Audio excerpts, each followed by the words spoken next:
God promised Abraham that if he would leave Ur the Chaldees and go to a land he would have to show him, he would bless him and multiply him. His seed would be as the sand of the sea, and he looked up and said it would be as the stars of heaven. However, it was 25 years after he left Ur the Chaldees before Isaac, the promised child, was born. In the meantime, they got worried and afraid that they weren't going to have a child, and Sarah suggested that Hagar, their handmaiden, be given to Abraham, and because of that, Ishmael was born. Let's read about this in Genesis chapter 21. And the Lord visited Sarah as he had said, and the Lord did for Sarah as he had spoken. For Sarah conceived and bore Abraham a son in his old age, at the set time of which God had spoken to him. And Abraham called the name of his son, who was born to him, whom Sarah bore to him, Isaac. Then Abraham circumcised his son Isaac when he was 8 days old, as God had commanded him. Now Abraham was 100 years old when his son Isaac was born to him. And Sarah said, God has made me laugh, and all who hear will laugh with me. She also said, who would have said to Abraham and Sarah would nurse children? For I have borne him a son in his old age. So the child grew and was weaned, and Abraham made a great feast on the same day that Isaac was weaned. And Sarah saw the son of Hagar the Egyptian, whom she had borne to Abraham, scoffing. Therefore she said to Abraham, cast out this bondwoman with her son, for the son of this bondwoman shall not be heir with my son, namely with Isaac. And the matter was very displeasing to Abraham's sight because of his son.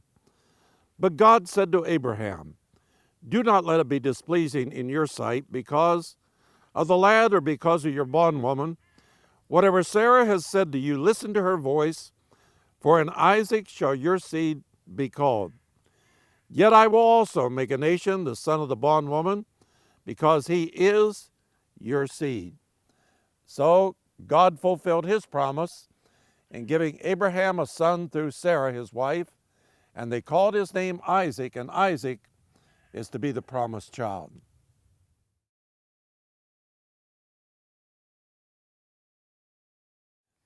And now here is Arie David to tell us more about this incident in the life of Abraham and Sarah his wife.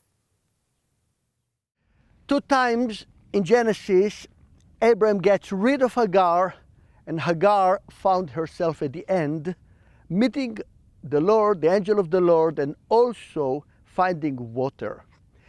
I'm standing here near a well, very, very ancient.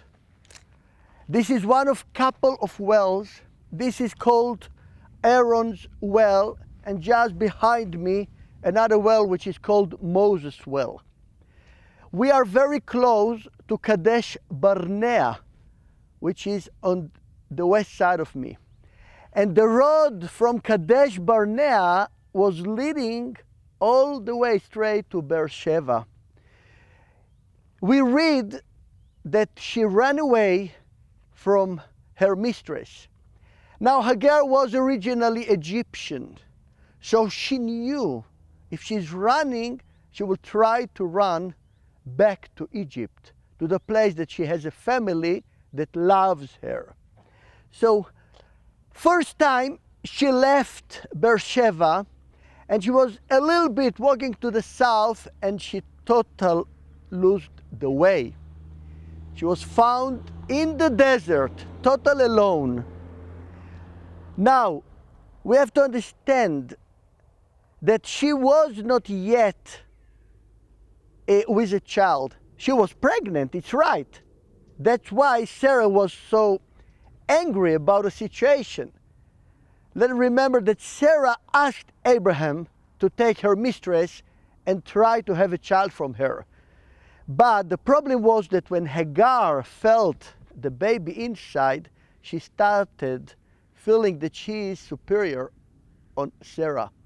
And that's what made Sarah very angry. Later on, Sarah will be very angry when she will have a small baby, and she will feel that Hagar is mocking her that a woman so old is nursing a small baby. So you see, in both of these situations, Hagar was envy. Sarah was envy on Hagar. So the first time Hagar left and she went to the desert and she lost her way and the angel met her. The second time she was with a child, 13 years old, and she just went again on the road to Kadesh. The Bible says it. She didn't lose the way, but she didn't find water. And she wanted to get away from her son, not to see how the son is dying.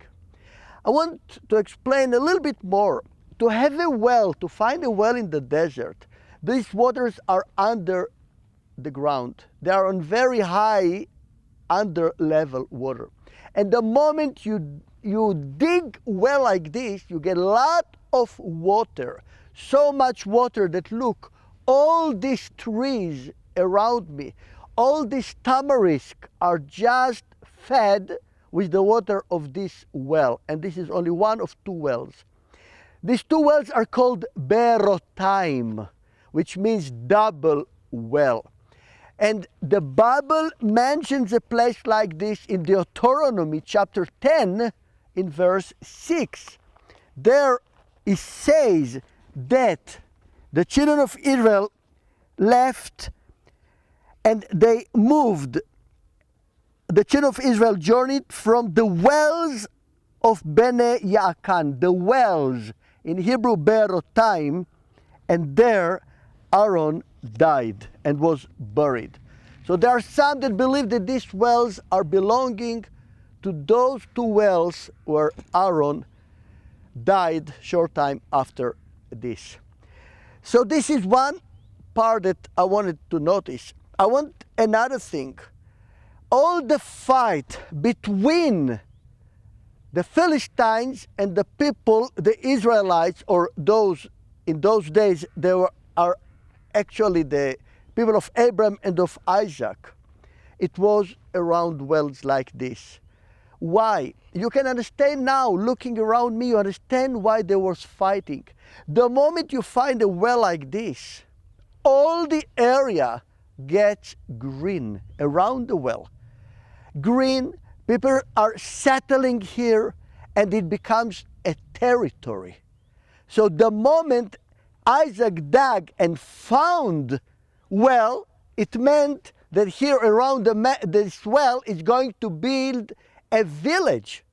And the Philistines understood that also Abraham, also Isaac will dwell amongst them. And that's why they filled the wells in order to let them go on. Now the question, was it the will of God that they will leave the Philistines? No doubt, yes. God didn't want not Abraham and not Isaac to dwell among the Philistines. He sent them far away to the area of Beersheba. This is where at the end they settled, built a city, and from there God continued to bless them.